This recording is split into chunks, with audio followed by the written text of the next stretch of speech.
Welcome students to study mafia, जहां पढ़ाई होती है स्मार्ट तरीके से। तो आज हम आपकी फ्लेमिंगो बुक से एक ऐसी पोएम उठाने वाले हैं जो है तो सिर्फ 3 स्टैंजास की छोटी सी, लेकिन इसका मीनिंग बहुत ही डीप और पावरफुल है।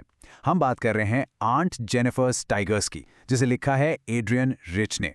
एक बात दिमाग में डाल लो, ये पोएम बोर्ड एग्जाम्स के लिए सुपर डुपर इंपॉर्टेंट है। इससे क्वेश्चंस आते ही आते हैं। तो चलिए इस पोएम को इतने स्मार्ट तरीके से समझेंगे ना कि आपके फुल मार्क्स बिल्कुल पक्के हो जाएं। अच्छा, चलिए शुरू करते हैं एक इंटरेस्टिंग पजल से।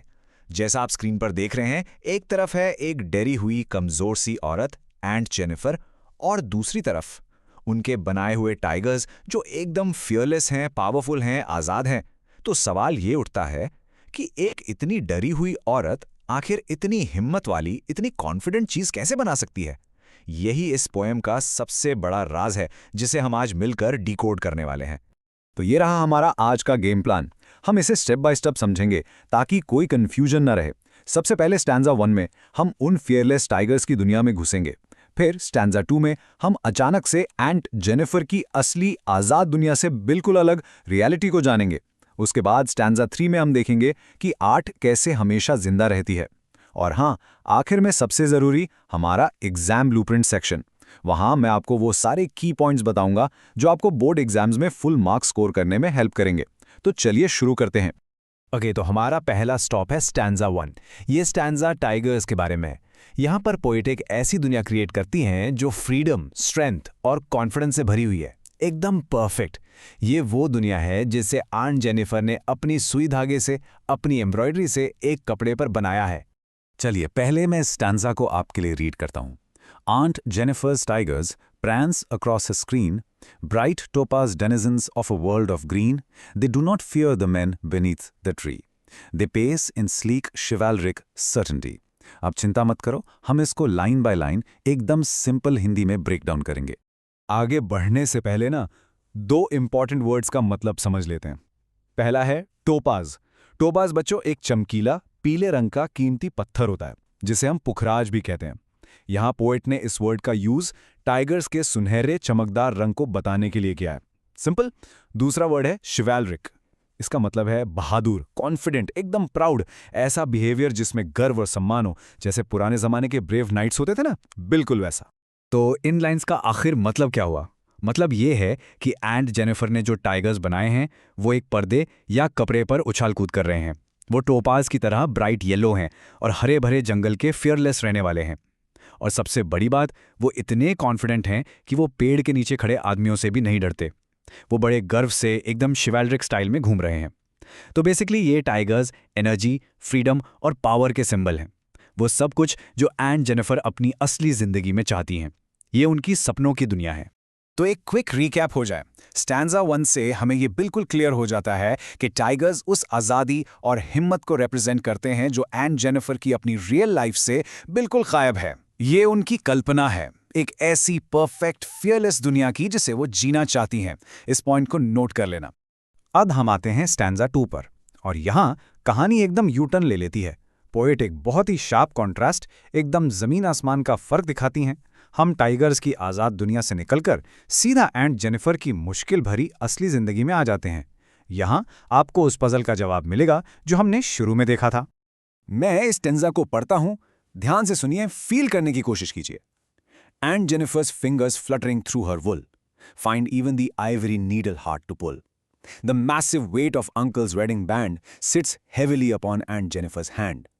लाइन सिंपल हैं, पर इनका मतलब बहुत बहुत गहरा है। चलिए इसे समझते हैं। पहली 2 लाइन्स कहती हैं कि उनकी उंगलियां जब वो वूल से काम कर रही हैं तो फ्लटर कर रही हैं, मतलब कांप रही हैं। सोचो, वो इतनी कमज़ोर और नर्वस हैं कि उनके लिए एक हल्की सी आइवरी नीडल हाथी दांत से बनी सुई को भी खींचना मुश्किल हो रहा है। इससे साफ पता चलता है कि उनके ऊपर कितना फिजिकल और मेंटल प्रेशर है। अब आती है स्टैंजा की सबसे इंपॉर्टेंट लाइन। पोएट कहती हैं, the massive weight of uncle's wedding band sits heavily upon aunt Jennifer's hand. यहाँ वेडिंग बैंड का क्या मतलब है? क्या ये सिर्फ एक अंगूठी है? सोचो जरा। नहीं, ये सिर्फ एक अंगूठी बिल्कुल भी नहीं है। यहाँ वेडिंग बैंड उनकी नाखुश शादी का एक पावरफुल सिंबल है। और मैसिव वेट यानी भारी वजन, ये बताता है कि उनकी शादी उनके लिए एक बोझ, एक कैद बन गई है। ये अंकल के कंट्रोल और उनके लाइफ के दुख और दबाव को रिप्रेजेंट करता है। बच्चों, इस लाइन को अपने दिमाग में प्रिंट कर लो, ये बोर्ड एग्जाम में जरूर पूछी जा सकती है, इसे नोट कर लो। ये टेबल देखो, इससे पूरी पोएम का सेंट्रल कॉन्फ्लिक्ट एकदम साफ हो जाएगा। एक तरफ एंट जेनिफर है, कमजोर, डरी हुई, कंट्रोल्ड, और दूसरी तरफ उनके बनाए हुए टाइगर्स, स्ट्रॉन्ग, कॉन्फिडेंट और आज़ाद। जहां उनकी उंगलियां डर से कांप रही हैं, वहीं उनके टाइगर्स गर्व से चल रहे हैं। यही कंट्रास्ट, यही फर्क इस पूरी पोएम का कोर मैसेज है। और अब हम पोएम के आखिरी हिस्से यानी स्टैंजा 3 पर आ गए हैं। ये स्टैंजा फ्यूचर के बारे में बात करता है। ये बताता है कि एंट जेनिफर के मरने के बाद क्या होगा। यहाँ पोएट हमें आर्ट के बारे में, कला के बारे में एक बहुत ही पावरफुल मैसेज देती हैं। सुनिए, When auntie is dead, her terrified hands will lie, still ringed with ordeal she was mastered by. The tigers in the panel that she made will go on prancing, proud and unafraid. In lines में एक अजीब सा दुख है, पर एक उम्मीद भी है। यहाँ एक फ्रेज है, रिंग्ड विद ऑर्डील्स। इसका मतलब है कि उनकी जिंदगी मुश्किलों और संघर्षों से घिरी हुई थी, और ये मुश्किलें उनके मरने के बाद भी उनके साथ रहेंगी। देखो, पोएट ने कितनी स्मार्टली रिंग्ड वर्ड यूज किया है उसे वेडिंग रिंग से कनेक्ट करने के लिए। मतलब जैसे अंगूठी हमेशा उनकी उंगली में रही, वैसे ही शादी की मुश्किलें भी मरने के बाद भी उनसे जुड़ी रहेंगी। और मास्टर्ड बाय का मतलब है कि उनकी प्रॉब्लम्स ने उन्हें पूरी तरह कंट्रोल कर लिया था। तो आखिरी मैसेज क्या है? जब आंट जेनिफर मर जाएंगी, तब भी उनके कांपते हुए हाथों पर उनकी मुश्किलों का निशान रहेगा। वो शायद मरने के बाद भी आज़ाद नहीं हो पाएंगी, लेकिन उनके बनाए हुए टाइगर्स उस पर्दे पर हमेशा उछलते रहेंगे, बिल्कुल प्राउड और बिना किसी डर के। इसका मतलब साफ है, आंट जेनिफर तो हमेशा के लिए उन मुश्किलों में फंसी रह गईं, पर उनकी आर्ट, उनके टाइगर्स हमेशा के लिए आज़ाद हो गए। तो इससे हमें सबसे बड़ा सबक ये मिलता है कि आर्ट हमेशा आर्टिस्ट से जिंदा रहती है। आर्टिस्ट चला जाता है, लेकिन उसकी कला, उसके अंदर की आज़ादी की इच्छा, वो हमेशा जिंदा रहती है। आंट जेनिफर के केस में उनके टाइगर्स के रूप में आर्ट एक जरिया बन जाती है उन फीलिंग्स को एक्सप्रेस करने का जो कभी कहीं नहीं जाती, और वो आर्ट इमॉर्टल हो जाती है। चलिए, अब सब लोग फुल फोकस। हम आते हैं हमारे सबसे इंपॉर्टेंट सेक्शन पर, एग्जाम ब्लूप्रिंट।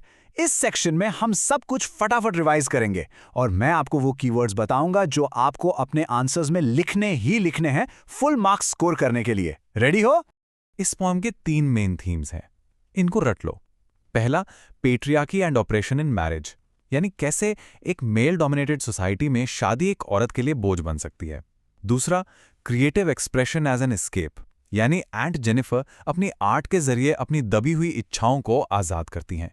और तीसरा, सबसे important, the contrast between fantasy and reality, यानी उनकी सपनों की आज़ाद दुनिया जो कि टाइगर्स हैं, और उनकी असलियत की घुटन भरी जिंदगी के बीच का फर्क। ये तीनों पॉइंट्स आपके आंसर में होने ही चाहिए। अब आते हैं सिंबल्स पर, जो इस पोएम की जान है। द टाइगर्स किसका सिंबल है? फ्रीडम, करेज और फियरलेसनेस का।